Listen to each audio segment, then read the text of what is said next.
सबैभन्दा पहिलो कुरा इमान्दारी साथ एउटा कुरा के भन्छु कि यो संस्था जानकी मेडिकल कलेज आज विगत 10 वर्षदेखि 8-10 वर्षदेखि आर्थिक कारणले समय समयमा बन्द हडतालका कुराहरू भइराखेकै यो पहिलोचोटि भएको कुरा होइन। जतिचोटि बन्द हुँदा पनि हामीले कर्मचारी म्यानेजमेन्ट बसेर कर्मचारीका विभिन्न मागहरूलाई सम्बोधन गर्ने शर्तहरू भएको हो। त्यो सँगसँगै शर्तहरू पुरा गर्दै गयो, तर डे बाई डे जुन छन् लोड पनि थप्दै गइरहेछ। जति दिन बित्छन् हरेक दिन 5 लाख रुपियाँ चाहिँ यहाँ थप हुँदै जान्छ, किनकि कर्मचारी छ, परीक्षा छ, गाडी घोडा छन्, बत्ती छन्, सरसफाइ हो, अतिथि सत्कार छन्, ट्राभलिङ एलाउन्सहरू छन्। यी सब कुराहरू यावत जुन खर्चहरू हुन्छ नि दैनिक, ती खर्चहरू त दैनिक रूपमा चलि नै रहेछ। विद्यार्थी छ, उसको पठन पाठन हुनै पर्यो, डक्टरलाई पनि पैसा दिनै पर्यो, स्विपरलाई पैसा दिनै पर्ने कुराहरू हुन्छ, इक्जामिनरलाई पैसा दिनै पर्ने कुरा हो। तर विगतमा 2 वर्ष 71-72 यो कम्प्लिटली एउटा सिट पनि पाएन, एक सिट पनि पाएन। तथापि संसद चल्यो, किनकि पहिलो वर्षमा चाहिँ विद्यार्थी नपाए पनि दोस्रो तेस्रो चौथो वर्षको विद्यार्थीहरू त थियो, त्यसलाई त पठन पाठन गर्नै पर्ने भयो। कर्मचारी छँदै थियो, फ्याकल्टी छँदै थियो, डक्टर छँदै थियो, सबै कुराहरू यावत खर्चहरू सेमी भयो। तर खर्च बढ्यो, आम्दानी चाहिँ घट्यो, आर्थिक भार चाहिँ थप्दै गयो। तथापि आज राम्रो हुन्छ, भोलि राम्रो हुन्छ। अन्तमा यस्तो भयो कि पुरानो म्यानेजमेन्ट जुन बेलामा 9 जनाहरू हुनुहुन्थ्यो, अशोक सिन्हा, ओपी पाण्डे, श्रीचन्द्र शाह, बलराम गुप्ता, टिका पौडेल, कनक सुवेदी, कुन ढुङ्गेल, समीर ढुङ्गेल, उहाँहरू हुँदै पनि उहाँहरूले ह्यान्डसप गरेपछि अर्कोलाई दियो सक्छ। आफ्नो सम्पूर्ण आर्थिक भारहरू पनि उहाँहरूलाई जिम्मा दिनुभयो। कर्मचारीलाई यति तिर्नुपर्ने, ब्याङ्कलाई यति तिर्नुपर्ने, पार्टीहरूलाई यति तिर्नुपर्ने, बिजुलीको यति तिर्नुपर्ने, खानेपानीको यति तिर्नुपर्ने, त्यो सबै कुराहरू पनि राख्यो। तर त्यो पार्टी आएपछि 2 वर्षपछि जुन छन् उनीहरू आएपछि सिट पायो 80वटा, भर्ना भयो 70वटा। अर्को वर्ष पनि 80वटा गयो, भर्ना भयो 63 कि 64वटा। पुरा हुन सकेन। विभिन्न टाइममा चाहिँ बन्द हडताल हुँदै यसको छवि चाहिँ नराम्रो हुँदै गयो। त्यसले गर्दा विद्यार्थीहरू पनि आउन पनि हिचकिचाए, हुनु भएन।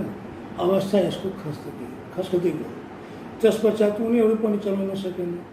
त्यसपछि चाहिँ के हुन्छ, गोपाल खानालाई दियो। गोपाल खानाहरू पनि 6 महिना काम गर्यो। त्यसपछि फेरि उनीहरूले राजेश थापाहरूलाई दियो, राजेश थापा देवी पौडेललाई दियो, उनीहरू पनि चलाउन सकेन। लास्टमा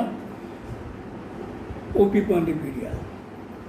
त्यो बेलामा हाम्रो 15 महिनाको तलब बाँकी छ। 15 महिनामा 13 महिनाको तलब ओपी पाण्डेले दिनुभयो। 13 महिनाको ओपी पाण्डेले मतलब 4 दिनको भित्रमा 8 गतेदेखि 10 गतेको भित्रमा साउनको 2075 सालमा पैसा दिनुभयो। त्यसमा कसैको हाजिरीको कम्प्लिकेसन, टेक्निकल कसैको हाजिरी थिएन भने त्यसको कसैको 4 महिनामा गयो होला, कसैको 5, कुनै बादमा कोही त्यस्तो छ जो जान सकिएन। संस्था त्यो बेलादेखि असमर्थित चल्न थाल्यो। इन्सपेक्सन पनि भयो, 50वटा सिट माथि पायो। त्यो 50वटा सिट भएन, संस्था चलिरह्यो। दोस्रो वर्ष आयो, त्यसपछि 70वटा सिट पायो।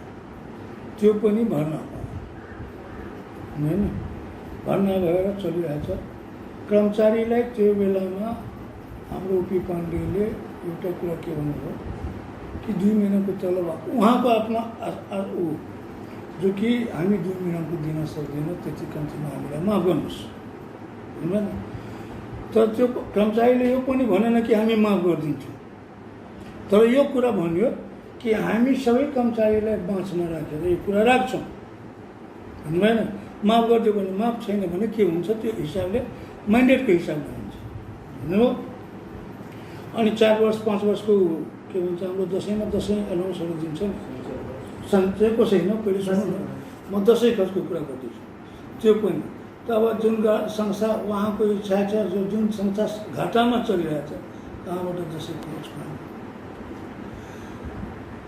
यहाँसम्म कुरा छ कि 5-6 वर्षको चाहिँ ऊ पनि छ, सञ्चय कोषमा के छ, सञ्चय कोष पनि हाल्न सकिरहेको छ। केही बिचमा 1-1.5 करोड रुपियाँ चाहिँ हाल्यो, 2 लोटमा हाल्यो।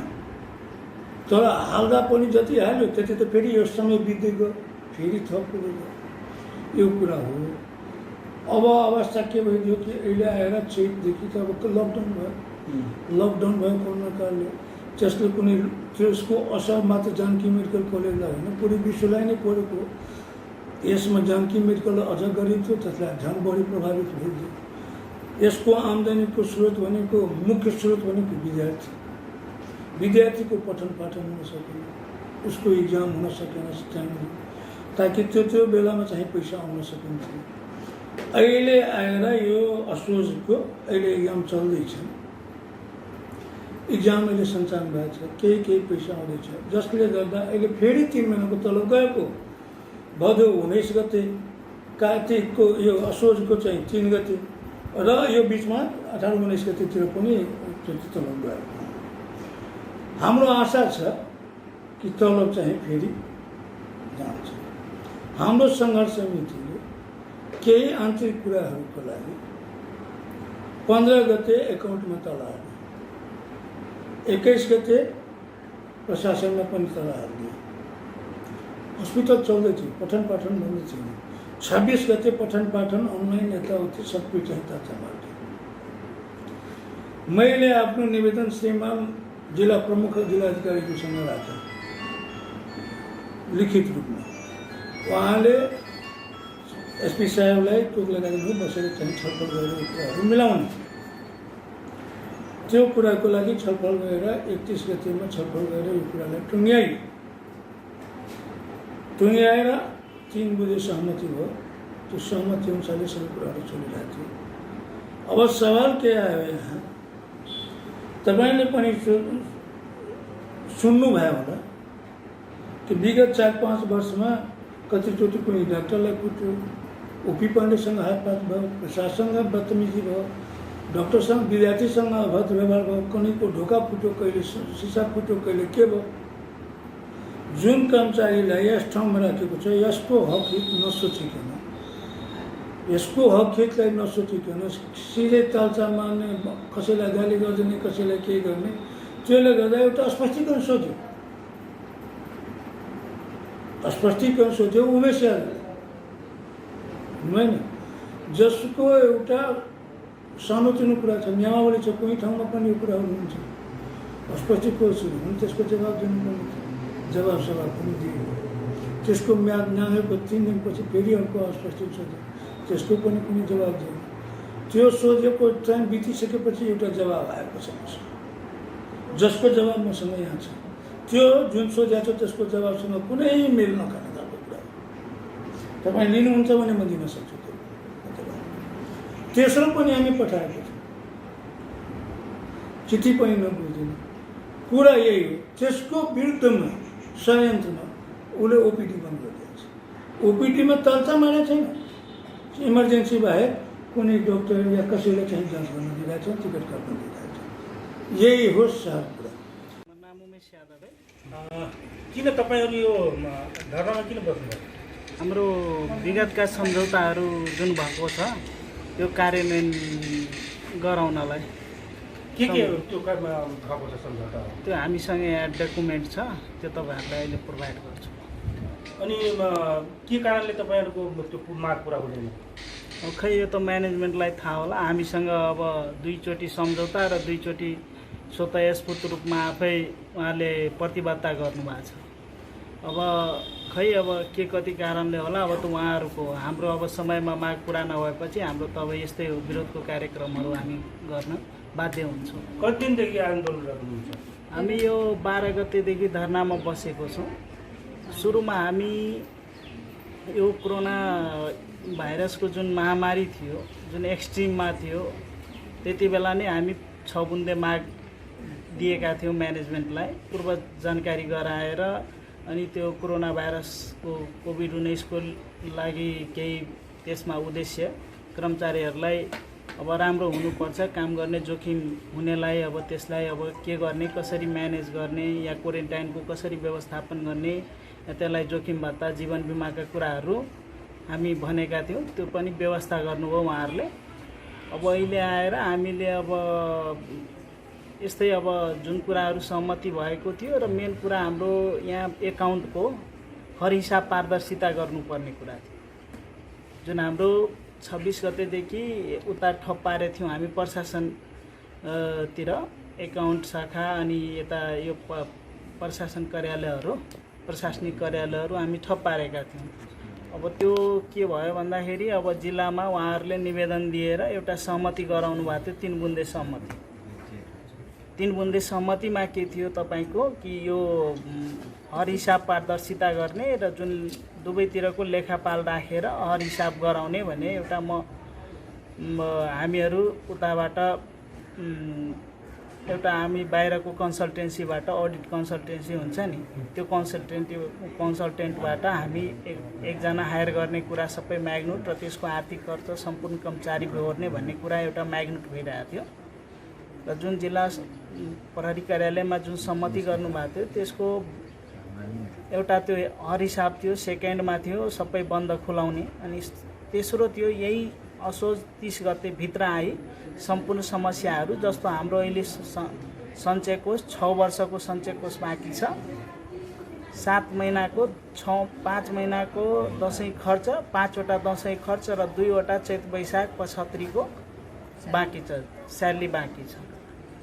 अब 7 महिना यो हामी जोड्छौँ, 6 वर्ष सञ्चय कोष, अब यस्तै गरी बाँकी बक्यताहरू सल्ट्याउँदै गर्छौँ भनेर प्याकेजमा सहमति गर्नुभएको थियो।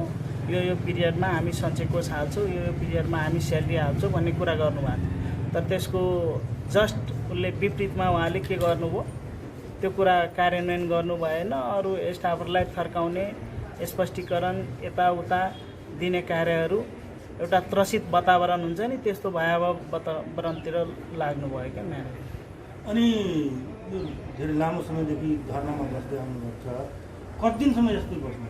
अब जति दिन हुन्छ त्यति दिन, समाधान नभएदेखि अब यस्तै बस्नु परेको। धरनामा बसेर तपाईँको माग पुरा हुन्छ र? माग पुरा नभए त के गर्ने? अहिले तपाईँको पद भनिदिनुहोस् न। म सङ्घर्ष समितिको संयोजक हो, मेरो नाम उमेश यादव। अहिले त पढाइ चाहिँ सबै हुन्छ, बन्द छ? पढाइ त अब अहिले अनलाइन क्लास भइरहेछ, त्यो त अब कुनै कक्षा रुमबाट सञ्चालन गर्ने हो। अहिले अनलाइनै क्लास छ, फिजिकल त अहिले छ।